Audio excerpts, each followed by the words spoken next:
Good evening, I'm Sangeeta Kandola. Double strike action will leave London in limbo tomorrow as train workers and teachers walk out in separate disputes over jobs, pay and conditions. The knock-on effect will be on those trying to get around the city. Our political correspondent Simon Harris has the latest.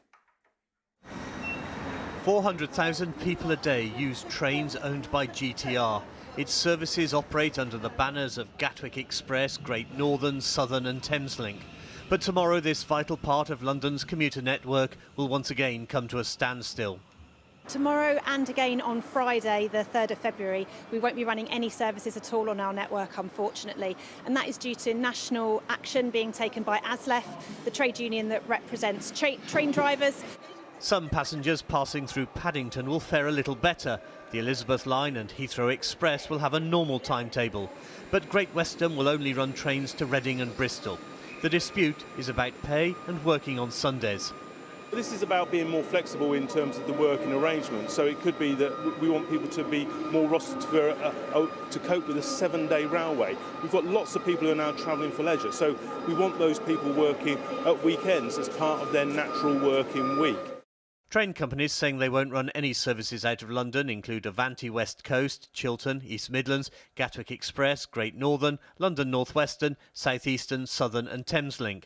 There'll be a reduced service on Great Western, Greater Anglia and LNER. London commuters and businesses have had to put up with strikes on trains and tubes for almost a year. Tomorrow's walkout by drivers is the 7th in their dispute over pay, and there are still unresolved disputes involving station staff, signallers and underground workers. ASLEF drivers have been offered a 4% pay rise this year and another 4% next year, but there's no sign of agreement between the two sides. We've gone back 6 months. The employers have put out a proposal. They did it in public. They press released it. We haven't had sight of it, weren't able to respond to it. And unfortunately, our members all saw it and took a view that they did not like what it contained. The train companies, represented by the Rail Delivery Group, dispute that version of events. The RDG accuses ASLEF of making false statements. London commuters are caught in the crossfire. Simon Harris, ITV News. The family of a man from Harlow in Essex who took his own life after years of agony from bad dental surgery are fighting for a change in the law. Clive Worthington, who was in constant pain, was awarded a payout but never saw a penny due to a legal loophole. Helen Keenan reports. This is the memory book that we'd put together, and this is Mum and Dad before he'd had all of the dental work done. Enduring chronic pain for a decade after failed dental implants left him with broken teeth and nerve damage. Pretty much straight away he had problems. They became infected, and it was just sad to see him not being able to do things that he would have loved to have done. Clive Worthington could barely eat or sleep, and in September took his own life. It's too much for somebody to carry on living with, and in the end he decided that he, I guess, couldn't live with it anymore.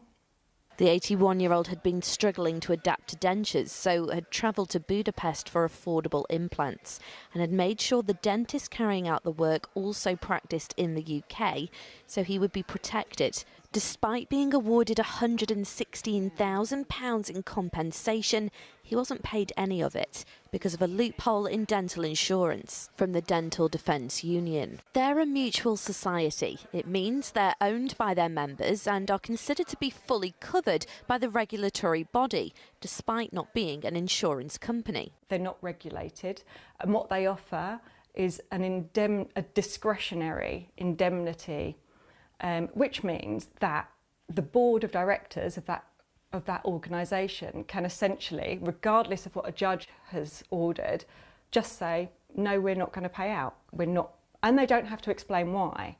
The DDU told us they don't comment on individual cases, but that it is rare that we are unable to offer our members support. Over the past 5 years, we have assisted well over 99.5% of members who have approached us for support with claims and other legal matters. The regulatory body, the General Dental Council, say the current legislation is deeply frustrating and, in this instance, caused the system to fail. This has really affected you all as a family, hasn't it? We're just obviously absolutely devastated. It's not something that anybody would ever want to happen to somebody that they love. A government consultation into the current legislation is underway. Until they see change, though, Clive's family will keep speaking out to protect others. Helen Keenan, ITV News. The inquest into the death of a dog walker in Surrey found she died from multiple bites to the neck. It's thought Natasha Johnston was walking a number of dogs in Caterham when she was attacked earlier this month. Police seized 8 dogs, though none were banned breeds. And the Met Police are offering a £10,000 reward for information that helps them locate a couple and their newborn baby. Constance Martin and Mark Gordon have been on the run for almost a month. So obviously now we know that they are concealing the baby when they're walking within the coats. We're really looking obviously for the images of that couple to be looked at, but obviously when at taxi areas, transport areas, but also we still believe and we still know that when they arrived in Newhaven, they were in possession of the tent and the sleeping bags. Little Ealing Primary School is taking on a big challenge. After beating 12 schools across the country, they are heading to Las Vegas to compete in the NFL Flag Championships. Sally Biddulph reports. Touchdown. This is the moment Little Ealing Primary School won the NFL Flag National Championships last July, beating 12 schools to secure their ticket to Las Vegas for the 2023 NFL Pro Bowl. I didn't really believe it at first because, not many people really get to go to Las Vegas as a child. So excited, it's going to be such a great opportunity. They're now training for their big moment in this five-a-side, non-contact version of American football. 1, 2, 3, defense, let's go! And Effie Obaida, who is current Washington Commanders defensive end and Britain's longest-serving NFL player, is helping them make their mark. It's huge. I think it's a great opportunity for them to showcase their talents, showcase that the UK has talent, and for them to just go out there and just have fun and compete. As a child, Obaida was trafficked into the UK and grew up in 10 different foster homes across the capital. At 22, he signed with London Warriors. He says sport can be a lifeline for young people. It creates, friendships, it creates bonds, it creates, you might have a kid that's a little bit of an introvert, and then when they start playing sport, they kind of come into their own and their personality. So it just has different tools and different ways of helping them. At the NFL Pro Bowl on Sunday, they'll compete against top youth flag teams from across the US and the world. Representing the UK, it's just put us on the map. We always knew we were doing good things here, but it's just almost like a massive recognition. It's an opportunity of a lifetime. I think it's something that's going to stay with them for the rest of their lives, and something that's going to stay with me, their families, their community, and this school. I think they're going to be legends here. There are over 300 schools across the UK playing the sport from all different ages and backgrounds. A sport that could see Team UK secure their place as world champions. 100%, it's coming home. Not only flying the flag for Britain, but possibly also bringing a trophy home. Sally Biddulph, ITV News. Good luck to them. Weather time now. Here's Sally with the forecast. ITV London weekday weather is sponsored by Octopus Electric Vehicles. Car, charger and energy. Hello, a very good evening to you. I hope you had a lovely Tuesday. I think this Robin certainly did. Chirpy little thing, isn't he? As they say, better out than in. Now, we've got some quite nice weather for you this week. Dry and bright at times.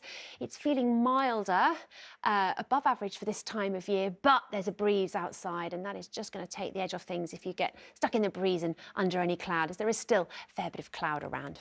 Let's take a look at tonight. Well, we've got quite a lot of clear skies. There'll be a bit of cloud floating through, but our temperatures are going to drop down to those low single figures. They're just going to see the breeze picking up by tomorrow morning, and that'll probably stop things from getting too close to freezing overnight. But the 1st of February will still feel a bit fresh, but there's some lovely winter sunshine to get things going. So a nice bright start to the day.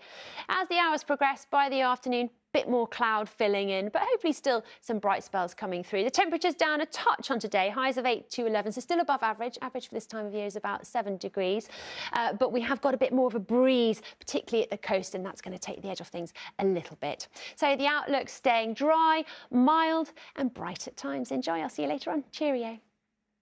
ITV London weekday weather is sponsored by Octopus Electric Vehicles. Finally, a day to remember for one Holocaust survivor. Mrs. Ebbott, for services to Holocaust education. 99-year-old Lily Ebbott survived Auschwitz and has lived in London for decades. She was one of the first people named on the New Year's honours list, overseen by the King. And that is all for now. We're back on air tomorrow from just after 6 o'clock with updates in Good Morning Britain from me and the late team. Good night.